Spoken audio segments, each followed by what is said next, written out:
আপনাদের জনপ্রিয় হিন্দি সিনেমা নায়কের কথা মনে আছে, যেখানে একদিনের মুখ্যমন্ত্রী হয়ে রাজ্যের মানুষের কাছে ত্রাতার ভূমিকায় হাজির হয়েছিলেন অনিল কাপুর? আসলে মন্ত্রী, সাংসদ, বিধায়করা যদি চান তাহলে সাধারণ মানুষের সমস্যার সমাধান করতেই পারেন। কিন্তু আসলে কি হয় বলুন তো? তোলাবাজি, দুর্নীতি এইসবের জেরে মানুষ ভাবেন যে জনপ্রতিনিধিরা তাদের আপদে বিপদে থাকবেন না। কিন্তু এই এমএলএ যে একেবারে অন্য তা তিনি কাজকর্মে বুঝিয়ে দিলেন। এমএলএর এক ফোনে চাকরি পেলেন নির্যাতিতার মা, আর তারপর তিনি নিজে যোগ দিলেন তৃণমূলে। আমরা বলছি বিধায়ক কৃষ্ণ কল্যাণীর কথা।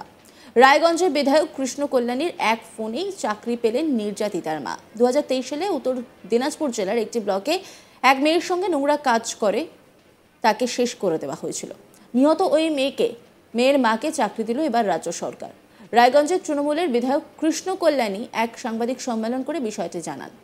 এদিন তৃণমূলে যোগ দেওয়ার কথাও জানান নির্যাতিতার মা। পাশাপাশি বিজেপির বিরুদ্ধে ক্ষোভ উগরে দিলেন তিনি। তবে মেয়ের সঙ্গে যা হয়েছে সেই ঘটনা তিনি সিবিআই তদন্তের দাবি থেকে সরছেন না বলেও স্পষ্ট বার্তা দিয়েছেন। নির্যাতিতার মা তিনি কি বলছেন শোনাব আপনাদের। এই ঘটনাটা হওয়ার পর যখন এই ঘটনাটা হয়েছিল তখন ছিল, কিন্তু অটোমেটিক এগুলা হওয়ার যাওয়ার পর থেকে আমাদের সাথে কোনো যোগাযোগ রাখেনি। বর্তমানে এখন তার জন্য আমার পরিবারের খুব অসহায়, তাই আমি মুখ্যমন্ত্রী দিদির কাছে এসে আমার সমস্যা সবকিছু বলে বর্তমানে আমি এখানে আসছি। তো দিদি আমাকে মুখ্যমন্ত্রী পাশে থাকার জন্য একটা চাকরির ব্যবস্থা করে দিল। তো পাশে আমার কৃষ্ণ কল্যাণী দাদা আমাকে সহযোগিতা করেছে। তারপরে আমি বর্তমানে এখানে এসে দাঁড়িয়েছি। তো মুখ্যমন্ত্রী দিদিকে আমার তরফ থেকে আমার চাকরিটা পাওয়ার জন্য আমি খুব খুশি। তার জন্য আমার দিদিকে আমি অসংখ্য ধন্যবাদ জানাই। কার মাধ্যমে জানিয়েছিলেন মুখ্যমন্ত্রীর কাছে?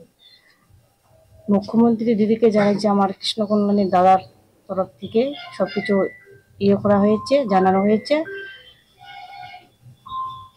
কতদিনের মধ্যে আপনি অ্যাপয়েন্টমেন্ট পেলেন? বেশি দিন না, ওই 2 দিনের মধ্যেই সবকিছু হয়ে গেল।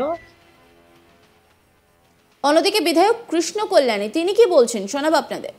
আপনারা জানেন বেশ কিছুদিন আগে কালিয়াগঞ্জে একটি যে নিন্দনীয় ঘটনা ঘটেছিল, সেই ঘটনায় কালিয়াগঞ্জ উত্তপ্ত হয়ে গেছিল। আর সেই নির্যাতিতার পরিবারের পাশে বিজেপি কোনোদিনও দাঁড়ায়নি, তাদেরকে নিয়ে রাজনীতি করেছিল। রাজনৈতিক ফায়দা যখন তাদের সিদ্ধ হয়ে যায়, তারপর তারা সেই পরিবারের তরফ থেকে দূরে সরে যায়। তখন আমাদের মানবিক মুখ্যমন্ত্রী, আমাদের মামাটি মানুষের সরকার এই পরিবারের সাথে দাঁড়িয়েছিল, তাদেরকে কম্পেনসেশন 8,25,000 টাকা দিয়েছিল। তারপর ওনাদের সাথে কোনো পলিটিক্যাল পার্টি, এই বিজেপি, কংগ্রেস, সিপিএম কেউ যোগাযোগ রাখেনি। ওনাদের পরিবার কি হিসাবে চলছে না চলছে কেউ কোনোদিন দেখতে আসেনি, কারণ ওনাদের রাজনৈতিক উদ্দেশ্য ফুরিয়ে গেছিল। এই গোটা বিষয়টা নিয়ে একটি রিপোর্ট তুলে ধরেছেন আমার কলিগ তন্ময় চক্রবর্তী, দেখাবো আপনাদের। এবার এক ফোনেই চাকরি পেলেন নির্যাতিতার মা, আর সেই ফোনটি করেছিল উত্তর দিনাজপুর জেলার রায়গঞ্জের মানবিক বিধায়ক কৃষ্ণ কল্যাণী। তিনি ফোন করেছিলেন রাজ্যের স্বয়ং মুখ্যমন্ত্রী মমতা বন্দ্যোপাধ্যায়কে। হ্যাঁ, এই কথা বলার কারণ হলো একটাই, 2023 সালে উত্তর দিনাজপুর জেলার কালিয়াগঞ্জে একটি গ্রামে এক নাবালিকা খুন এবং ধর্ষণের ঘটনায় গোটা রাজ্য জুড়ে কিন্তু তোলপাড় হয়ে গিয়েছিল। এবং সেই ঘটনার পর কালিয়াগঞ্জ থানা কিন্তু ভাঙচুর হয়েছিল, অগ্নিসংযোগও হয়েছিল, এবং সেটা নিয়েও কিন্তু গোটা রাজ্য কিন্তু তোলপাড় হয়েছিল। সেই সময় নির্যাতিতা মায়ের বা পরিবারের পাশে এসে দাঁড়িয়েছিলেন বিভিন্ন রাজনৈতিক দল, তার মধ্যে অন্যতম বিজেপি ছিল।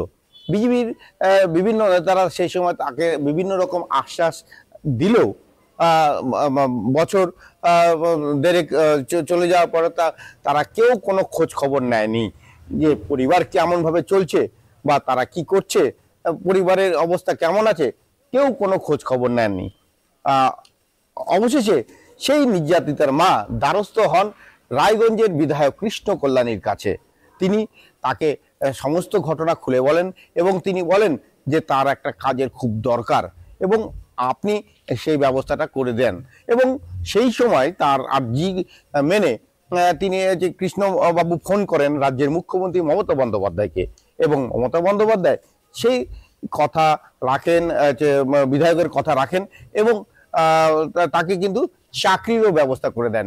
সেই চাকরির নিয়োগপত্র তিনি পান গতকাল এবং চাকরি নিয়োগপত্র পাওয়ার পর সেই বিধায়কের কার্যালয়ে সে নির্যাতিতার মা সাবিত্রী দেবী বর্মন জানান যে এতদিনে আমি মুখ্যমন্ত্রীকে ধন্যবাদ জানাচ্ছি, কারণ হচ্ছে তিনি মানবিক মুখ্যমন্ত্রী আমাকে একটা কাজের ব্যবস্থা করে দিল।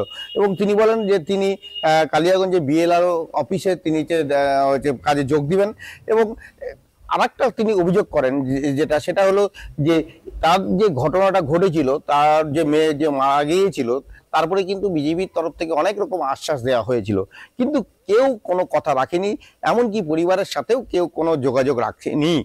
এবং তিনি কি অসহায় অবস্থার মধ্যে দিন যাপন করছেন, এই অবস্থায় দাঁড়িয়ে তিনি রায়গঞ্জে গিয়ে কৃষ্ণ কল্যাণী বিধায়ক তার কাছে দ্বারস্থ হন এবং তাকে সমস্ত ঘটনা বলেন এবং তিনি কিন্তু ফোন করেন মুখ্যমন্ত্রীকে এবং মুখ্যমন্ত্রী সে নিয়োগপত্র দেন।